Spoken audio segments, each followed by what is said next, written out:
Je lève les yeux vers le Dieu de mon salut. Bonjour à tous les enfants de par le monde. Bonjour à tous les enfants de la Sainte Vierge de par le monde. Bonjour aux esprits bienheureux qui sont encore sur la terre, car nous sommes les esprits bienheureux, puisque nous sommes déjà avec Jésus-Christ. Lorsqu'on est déjà connecté à Christ, on devient un petit Christ. Quelles que soient les tribulations que nous passons, quelles que soient les souffrances que nous portons, nous devenons déjà un peu comme lui. C'est pour cela que je dis bonjour à tous les esprits bienheureux, à tous les bénis de mon Père, ceux-là qui m'écoutent en ce moment, tous les enfants de Marie. Aujourd'hui, nous allons un peu parler de ce qu'on appelle prière. La prière, c'est quoi? La prière, c'est élever notre âme, élever notre cœur vers Dieu, pour l'aimer, pour l'adorer et pour lui demander ce que nous voulons qu'il fasse pour nous, pour lui poser nos soucis, nos besoins, nos intentions. C'est ça la prière. Et la prière, qu'est-ce que ça veut dire encore? La prière, lorsqu'on prie, on reste toujours connecté à notre Dieu. C'est le seul moyen de communication entre le Créateur et sa création, c'est-à-dire entre Dieu et ses enfants. Ce moyen de communication, c'est ça qu'on appelle prière. Le seul fait de penser déjà même seulement à notre Dieu dans notre âme, dans notre cœur, c'est déjà une prière. Les prières ne sont pas forcément celles qu'on élève à haute voix, celles qu'on parle sur les lèvres. Il y a des prières silencieuses. Lorsqu'on est toujours en contact permanent avec son Dieu, on est déjà en prière. Et il n'y a pas de façon particulière pour prier son Dieu. On peut prier son Dieu étant au champ, on peut prier son Dieu étant à la cuisine, on peut prier son Dieu étant en train de laver les habits, on peut prier son Dieu en se lavant, on peut prier son Dieu tout le long de la route en train de vaquer à faire quoi que ce soit. En train de faire quoi que ce soit lorsque nous sommes connectés à Dieu. Ce n'est pas forcément se replier dans sa chambre, entrer dans une chambre fermée et prier notre Dieu. À temps et à contre-temps, on est avec son Dieu. Mais cependant, on peut trouver des moments spéciaux, on peut trouver des moments spéciaux, on peut trouver des moments essentiels. On peut trouver un moment spécial, c'est le mot que je veux dire, pour pouvoir s'adresser à Dieu lorsqu'il y a un problème spécial. On entre en soi-même, on se recueille, on se tient devant son Dieu et on parle à son Dieu. Et ce ne sont pas tellement les longues prières qui font en sorte que le Seigneur nous écoute. Ce ne sont pas les longues prières forcément, car il connaît déjà ce de quoi nous avons besoin. Il connaît déjà nos doléances, il connaît nos intentions. Il sait de quoi nous souffrons. Il connaît tout cela.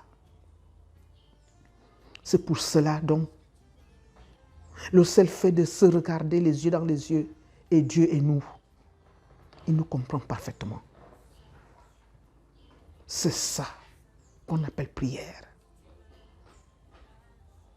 C'est ça la prière.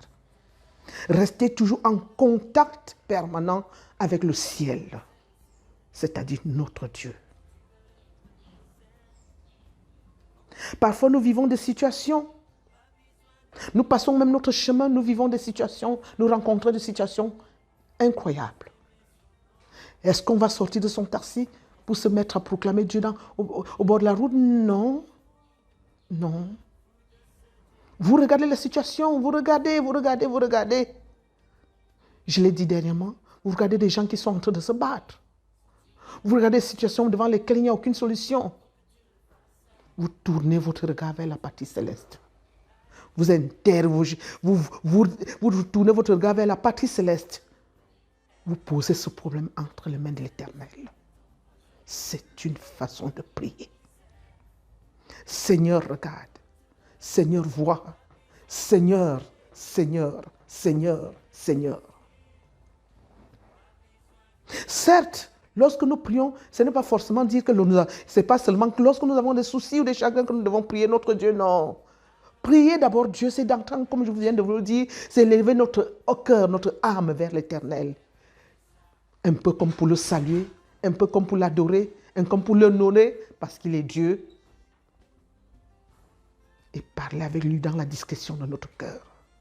Si on a un souci, d'accord, on le lui pose. Il va le résoudre. Ne nous levons pas un matin pour dire, lorsqu'on se lève le matin, on se dit, non, je m'en vais rencontrer Dieu par rapport à ci, par rapport à ça. Non. Lorsque vous n'avez pas de souci, vous ne priez pas. Lorsque vous avez un souci, Dieu vous voit planter devant lui. Non. Un peu comme si vous entrez dans la maison de quelqu'un, vous ne le saluez pas. Ou peut-être vous dites bonjour, furtivement, et vous commencez à demander, oh bon, maman, bonjour, je suis venu vous demander le je suis venu vous demander ceci, je suis venu vous demander cela, je suis venu... Non, ce n'est pas ça la prière. La prière, c'est d'entrer. Saluer celui qui vit dans la maison. Saluer celui que vous venez chercher. Le saluer avec respect. Prier avec respect. Prier les mains croisées avec respect. Ne pas vous tenir devant Dieu comme si vous voulez donner des ordres à Dieu. Ce n'est pas une prière là. La prière, c'est supplier. Supplier notre Dieu. Supplier l'Éternel. Supplier Dieu en se prosternant devant lui d'une manière ou d'une autre. Avec des termes de respect. C'est ça la prière. C'est ça demander. Ne venez pas demander comme si vous avez la chicotte pour chicoter Dieu. Ne venez pas demander comme si vous avez le bâton pour donner des ordres à Dieu. Que tu dois, mais tu dois. Non, ce n'est pas ça. Ce n'est pas cela. Ce n'est pas ça. Et je vais vous dire une chose, lorsque vous êtes en contact permanent avec votre Dieu, lorsque vous priez Dieu à temps et à contre-temps, Dieu prend la première place dans votre vie, vous n'avez pas de soucis, vous n'avez plus de chagrin, vous n'avez plus de problèmes. Vous allez me dire, maman Josepha, qu'est-ce que vous racontez? Vous racontez des bobards.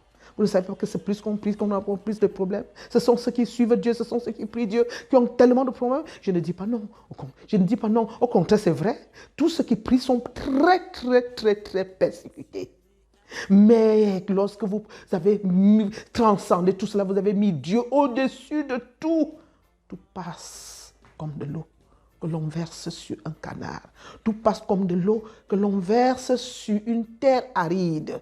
Tout passe comme de l'eau que l'on verse à vos pieds qui étaient fatigués. C'est ça, la prière.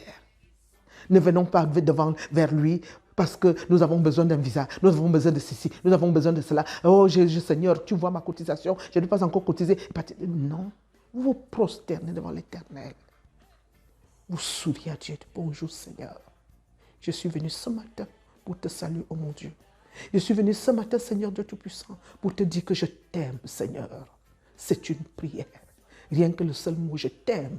Regardez un enfant, votre enfant, quand vous dites à votre enfant, est-ce que tu sais que je t'aime beaucoup? L'enfant est content, l'enfant sourit à son parent, l'enfant devient plus qu'obéissant, l'enfant devient plus qu'agréable. Montrer son amour à Dieu, c'est de prier chaque jour, rester en contact, en connexion avec son Dieu. Et lorsque vous restez en connexion permanente avec votre Dieu, il ne peut jamais rien vous refuser. Absolument rien, quelles que soient les situations. Même si nous ne vous le donnons pas tout de suite, parce qu'il y a des situations urgentes. Même s'il ne résout pas le problème tout de suite, il va le résoudre d'une autre manière. Rien que cette paix qu'il met dans votre cœur à travers cette prière. Parce que lorsque vous priez, vous avez une telle paix.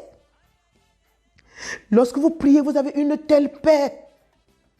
Vous avez le cœur rempli de joie. Parfois, je me pose la question à savoir. Je me lève parfois cet matin, je suis tellement heureuse, je suis tellement contente. Je ris seule, je suis contente. Je suis contente parce que je sais déjà que tout ce que je vais demander à Dieu ou tout ce que je lui ai déjà demandé, moi j'ai même déjà eu sans même le voir. Je sais que j'ai déjà eu parce que je suis contente, je suis heureuse. Je sais qu'il va me donner parce qu'il est Dieu et il sait que j'en ai besoin. Lorsque vous ne priez pas, vous êtes bloqué. Lorsque vous ne priez pas, lorsque vous priez, c'est s'exprimer. Prier, c'est une libération. Lorsque vous ne priez pas, vous vous sentez comprimé. Lorsque vous ne priez pas, vous êtes de mauvaise humeur. Lorsque vous ne priez pas, vous sentez qu'il vous manque quelque chose. Lorsque vous sortez même de la maison sans prier, la journée se passe un genre bizarre. Les persécutions énormément, les injures par-ci par-là. Parfois même vous vous mettez à pleurer et tout. C'est là où vous vous posez la question de savoir qu'est-ce qui m'arrive même aujourd'hui. Lorsque vous faites le point de votre journée, vous dites ah! Je suis sorti même sans contacter mon Dieu. Je suis sorti par un coup de tête tellement j'étais pressé, l'urgence et autres. Je ne me suis même pas prosterné devant mon Dieu. Parce que quand vous prosternez devant lui, c'est une prière. Et lorsque vous priez déjà, tout va pour le mieux. Tout va pour le mieux. Vous embrasserez tout ce que vous allez rencontrer. Puisque tout est grâce. Tout est grâce pour celui qui prie. Tout est grâce pour celui qui aime Dieu. Tout est grâce pour celui qui adore Dieu. Tout est grâce pour celui qui honore son Dieu. Tout est grâce pour celui qui a mis Dieu au-dessus de tout sur la terre vivant. Vous vivez selon Dieu. Il n'y a rien de plus beau. Il n'y a rien de plus beau de vivre selon Dieu. Et vivre selon Dieu, c'est une prière discrète. C'est une prière dans le cœur. C'est une prière intime avec Dieu. Donc, la relation intime avec votre Dieu tous les jours, c'est une prière. Et ça fait beaucoup de bien. Ça fait beaucoup de bien. Vous êtes dégagés. Souvent, j'ai souvent eu à recevoir les dames ici. Lorsqu'elles arrivent pour la première fois, elles sont. C'est les larmes. Dès qu'elles entrent au sanctuaire ici, c'est les larmes. D'autres tombent par terre. Ils pleurent. Maman, ton problème, c'est lequel? C'est les larmes qui commencent. Quand elles pleurent, le Seigneur me dit, laisse-les pleurer. C'est une prière. Les larmes, c'est une prière. C'est pour cela que la Vierge Marie vous avait dit dernièrement dans l'avant-dernier thème. Prier, ça fait beaucoup de bien parce que la prière lave l'âme, la prière lave le cœur. Et par conséquent, donc, quand le cœur est propre, le corps est propre. Alors, ces mêmes dames, je les écoute, elles exposent leurs soucis. Parfois, elles n'exposent plus. Elles me disent tout simplement, Maman Josepha, dès que je suis arrivée dans votre sanctuaire, je me suis sentie libérée, j'ai été délivrée. Et lorsque je leur donne rendez-vous 8 jours après, le psaume 51, lorsqu'elles reviennent, je ne les reconnais plus. Elles ont changé, elles sont transformées, elles sont transfigurées. Parce qu'elles sont restées en contact permanent maintenant avec leur Dieu. Donc il n'y a rien de plus beau que prier. Prier, c'est la primauté. Prier, c'est une prière. La prière, c'est la seule chose, moi je crois, qui existe au monde. Je vois souvent certaines personnes. Oh, lorsque j'entre dans une église ou dans une firme religieuse, oh, le Seigneur ne m'a pas donné, je ne veux plus aller à la prière là-bas. Oh, le Seigneur ne m'a pas donné ceci, je ne veux plus aller là-bas. Oh, le Seigneur ne m'a pas donné, le Seigneur ne m'a pas donné. Donc, ne croyons pas toujours, ne nous disons toujours pas. Nous prions pour demander, non, nous prions pour élever notre âme vers Dieu, pour prouver à Dieu que nous l'aimons beaucoup. C'est quand on aime, qu'on est aimé. Lorsque le Seigneur lui-même voit que vous venez vers lui pour demander de s'en aller, pour l'exploitation, vous l'exploitez pour partir. Dieu n'est pas fou, Dieu n'est pas bête. Il a déjà vu votre cœur. Vous n'allez pas recevoir cela comme vous pensez. L'aimer d'abord, le servir. L'aimer, le servir. Le servir à travers votre comportement quotidien. À travers votre attitude quotidienne, à travers vos habitudes, à travers votre propre environnement, à travers les autres dans le quartier, à travers les enfants des autres, à travers vos amis, à travers la nation entière, à travers l'humanité tout entière, qu'en passant votre chemin quelque part, que l'on sente que ici, cette femme, elle est différente des autres. Pourquoi elle est comme cela? Au fond, quand on va regarder, on va analyser, on verra en elle la marque de Dieu. L'onction de Dieu, l'onction divine, de par son comportement. C'est ça.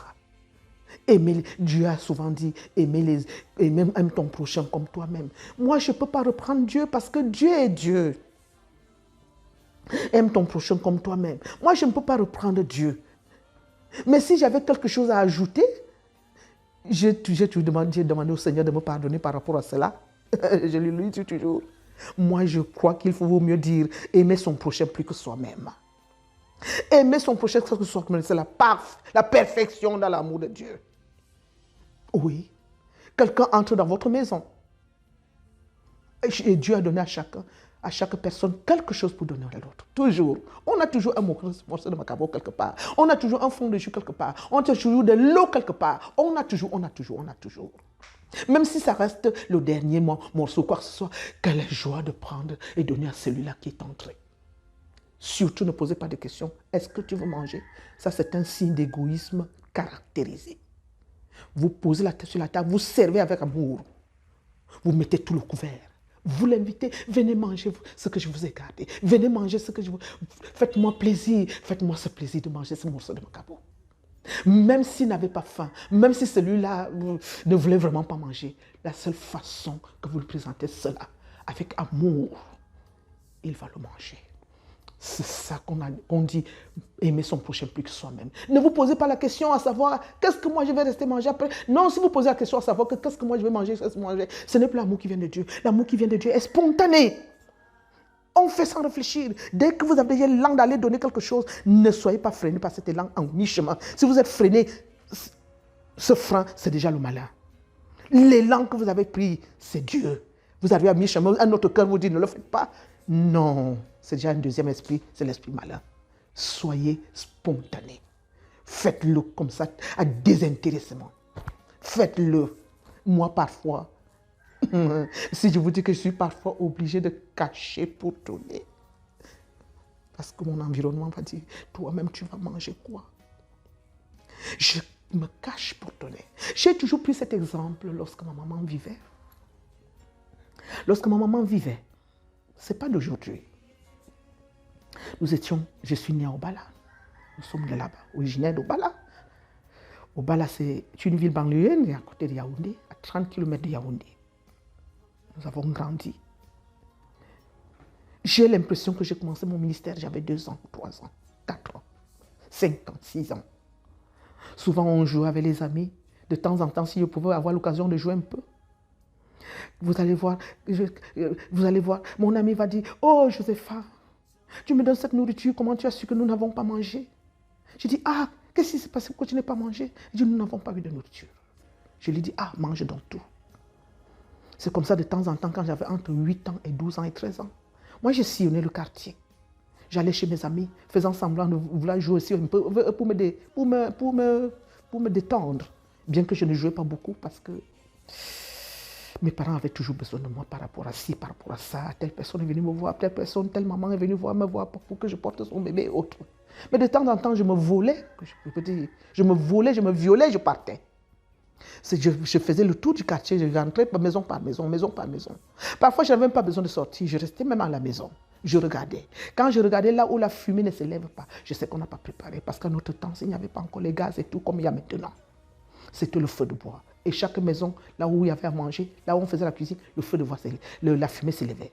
Quand il n'y a pas la fumée, c'est un chaos. Je n'y vais pas tout de suite. Le lendemain, j'attends que leurs parents partent. J'attends que mes parents partent. Je me vais dans ces maisons, j'appelle mes amis, je dis, venez un peu. Qu'est-ce que vous avez préparé hier? Parce que je voulais venir manger chez vous hier, là, il n'y avait pas mangé si je voulais venir chez vous. Et dit, non, même nous aussi, on n'a pas eu à manger depuis 3 jours, on ne mange pas. Je leur dis, ok, fermez toutes les portes, on ferme les portes. On entre dans la chambre de ma maman, ou on entre dans le magasin. Je prends le riz, je prends la morue, je prends tout, je prends de l'huile, je prends tout en cachette. Parfois, je me faisais trahir avec l'huile qui coulait par-ci, par-là. Mais je faisais tout de dessuyer. Je leur disais toujours, ne dites ni à votre mère, parce que si vous dites à votre mère, elle ira dire merci à ma mère par rapport à ci et ça, et ce serait une trahison pour moi. Ma maman va dire, ah, tu passes ça. Bref, ça restait entre nous. Mais cependant, ils étaient obligés de dire à la mère, en cachet. C'est ça l'amour de Dieu. Parfois, vous voyez une maman qui entre dans ma maison. Je passe mon chemin parfois devant sa maison, je la vois grelottant dans le lit. Pas de médicaments. Une vieille maman copiante sur le grabat. Elle est malade. Elle me voit passer. Elle me dit l'ange de l'Éternel, parce que c'est le nom qu'on m'avait donné partout, l'ange de l'Éternel. L'ange de Dieu, l'ange de Dieu, l'ange de Dieu. Grand comme petit, petit comme grand. Celle qui a donné la vie, ma belle-mère a continué avec ce nom, n'ayant même pas grandi avec nous. Elle m'a appelé toujours l'ange de l'Éternel. Alors dit l'ange de l'Éternel, je suis malade depuis 2-3 jours. Qu'est-ce que tu as mangé? Je n'ai rien mangé, les lèvres fendiées. Vous avez pris les médicaments? Elle dit, maman, les médicaments, vous aussi, je n'ai rien mangé. Est-ce que je connais même que les médicaments, c'est quoi? Pendant ce temps, peut-être moi-même, j'étais en train de souffrir un peu. Je retourne à la maison de ce pas. Je m'en vais porter tout mon paquet de médicaments. Je cherche tout et tout pour racler même la dernière, je vous dis que le dernier macabo, dernier manioc dans la marmite avec les légumes. J'entre chez elle avec tout cela, je ferme sa porte. Je la nourris, je lui donne à la bouche. Ce n'était pas parce que je l'aimais tellement, parce que je lui la nourrissais directement vis-à-vis à la bouche. C'était pour qu'elle finisse de vite manger, pour que peut-être mes parents ne viennent pas me trouver, se rendre compte que j'ai raclé la marmite pour aller donner à X, Y, Z. C'est dans ce sens, Jésus-Christ, que je dis. Aimer son prochain plus que soi-même. Parce que l'ayant fait depuis mon enfant jusqu'au jour d'aujourd'hui, je n'ai jamais passé même une minute affamée. Au contraire, tu m'as donné toujours la surabondance. La surabondance. Aimer son prochain plus que soi-même à travers les actes. C'est une prière qu'on élève à Jésus-Christ. Alors, en conclusion, à mes enfants de par le monde, mes frères et sœurs et autres, la prière, c'est une très bonne chose. C'est la nourriture, première nourriture qui nous descend du ciel. La nourriture qui nourrit l'âme, qui nourrit le cœur. La prière. Lorsque vous priez, vous n'avez pas faim, vous n'avez pas soif. Lorsque vous priez, vous êtes toujours heureux. Lorsque vous priez, tout ce qui vous arrive, vous prenez avec amour. Lorsque vous priez, vous êtes toujours content. Quand vous ne priez pas du tout, tout est à chaos, tout est foutu et vous voyez toujours tout à l'envers. Même la personne à qui vous n'avez jamais fait des problèmes, vous faites des problèmes. Même certaines situations sur lesquelles vous ne vous êtes jamais attardé, vous vous attardez. Parce que quand vous ne priez pas, c'est le petit malin qui va venir, c'est l'adversaire de Dieu qui va venir s'asseoir dans votre cœur. Et vous allez agir autrement et ce n'est pas bon. Prier, ça fait beaucoup de bien. Prier, ça nourrit le corps, ça nourrit le cœur, ça nourrit l'âme, ça nourrit l'esprit. Et nous sommes toujours connectés à notre Dieu. Parce que c'est la seule manière de parler à notre Dieu. Et c'est par la prière aussi que le Seigneur nous visite. Et en réponse de tout cela, c'est la visitation. Il vient aussi nous visiter, il nous donne des messages, il nous dit devant la situation que tu vis, fais comme ci, fais comme ça, fais comme ci, fais comme ça. Parce que lorsque vous priez, à grand jamais, Dieu ne peut vous abandonner. À grand jamais. Lorsque vous aimez même quelqu'un qui est méchant que sur la terre, aussi méchant que quoi, aussi méchant que je peux savoir à quoi comparer. En fin de compte, quand il rentre dans sa conscience de temps en temps, il se dit pourquoi je déteste même cet enfant qui a un cœur si pur. En un moment donné, lui-même va se laisser fléchir. À plus forte raison, notre Dieu. Il ne peut pas vous laisser entrer dans un pétrin. Il ne peut pas vous laisser embrasser un malheur. Il ne peut pas vous laisser. Même s'il vous appelle, il vous visite, vous dit, d'ici à demain, prépare ton sac. Moi, je viendrai te chercher avec moi. Tu lui dis, Seigneur, tu ne peux pas venir me chercher. Je te supplie, tu ne peux pas venir me chercher. C'est vrai qu'un jour ou l'autre, nous partirons. Pour dire donc que lorsque nous prions, nous restons connectés à notre Dieu. Rien ne peut nous surprendre dans la vie. Que ce soit le bien, que ce soit le mauvais, le Seigneur nous prévient toujours. Amen.